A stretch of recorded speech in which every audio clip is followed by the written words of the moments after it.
Hi, Summer here with the Can Advisors weekly licensing and news update for August 10th, 2022. In active states, New York just announced that there'll be a CCB meeting for this upcoming Monday, the 15th at 12 p.m. Eastern. Fingers crossed, they announced the conditional retail dispensary window, which we expect to open September 1st based on the rollout cadence thus far. The Office of Cannabis Management also published the scoring criteria for the card applicants. And lastly, you can catch Can Advisors VP Bob Wagner at the Hamptons Cannabis Expo on August 20th and 21st in East Hampton. In New Jersey, newly proposed rules include licensing procedures for delivery, distribution, and wholesale businesses, and the public comment period on those runs until September 30th. Additionally, Can Advisors Russ Hudson will host an AMA, Ask Me Anything, on New Jersey's cannabis business licensing on August 11th at 11 a.m. Mountain Time or 1 p.m. Eastern. In Oklahoma, they won't be an active licensing state for long, with their application moratorium going into effect at the end of this month. It's good timing, I think, for a reset in Oklahoma, as nearly 100 medical cannabis products have been recalled due to traces of E. coli and salmonella. In Nevada, consumption lounge rules are final, and 20 new consumption lounge licenses are expected to be available this fall, with half earmarked for social equity applicants.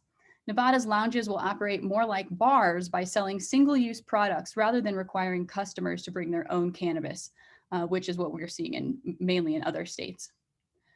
Mississippi has awarded more licenses, and those results are available on their website.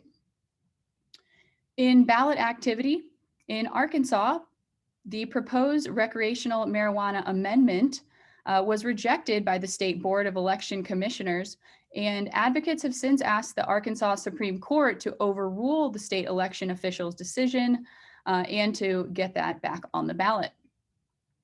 In Missouri, the Legal Missouri 2022 campaign announced that its Citizens Initiative petition qualified for the November ballot and exceeded the required minimum needed.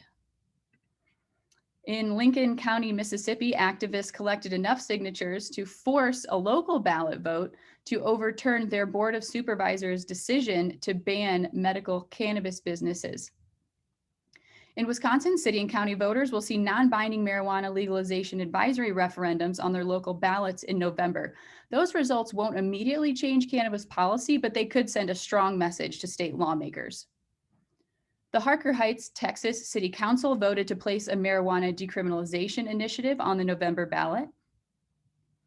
In Detroit, Michigan, the City Council voted to place a measure on the November ballot to revise their recreational marijuana business rules after several unsuccessful attempts to roll out that program. In Florida, this one's for 2024, a new Florida marijuana legalization initiative that's backed by Trulieve would let existing medical cannabis companies sell to all adults over 21. The measure, however, doesn't allow home cultivation. It allows, but it doesn't require additional businesses to be licensed, and there are no provisions for expungement of prior cannabis records or any social equity aspects. In states to watch, also in Florida, the OMMU has been approving new locations for current licensees, but still has failed to make an award of the one Pigford license. Those were submitted back in March after many applicants were waiting years for the application period to open. And an additional license application window is expected to open in Florida sometime around Q4 this year for all other applicants. Lastly, in general news, on the federal level, Biden's DOJ said that medical marijuana patients are too dangerous to trust in a motion to dismiss the Florida Agricultural Commissioner Nikki Fried's lawsuit to protect Second Amendment gun rights for medical cannabis patients. The Cannabis Business Times will be hosting the Cannabis Conference on August 23rd to 25th in Las Vegas, and they'll award their inaugural Lifetime Achievement Award to Tommy Chong for his longtime contributions to advancing and normalizing cannabis culture and for advocating for legalization. I'll also be at Cannabis Conference speaking on an all-woman panel on retail facility design and build out for optimal user experience and aesthetic.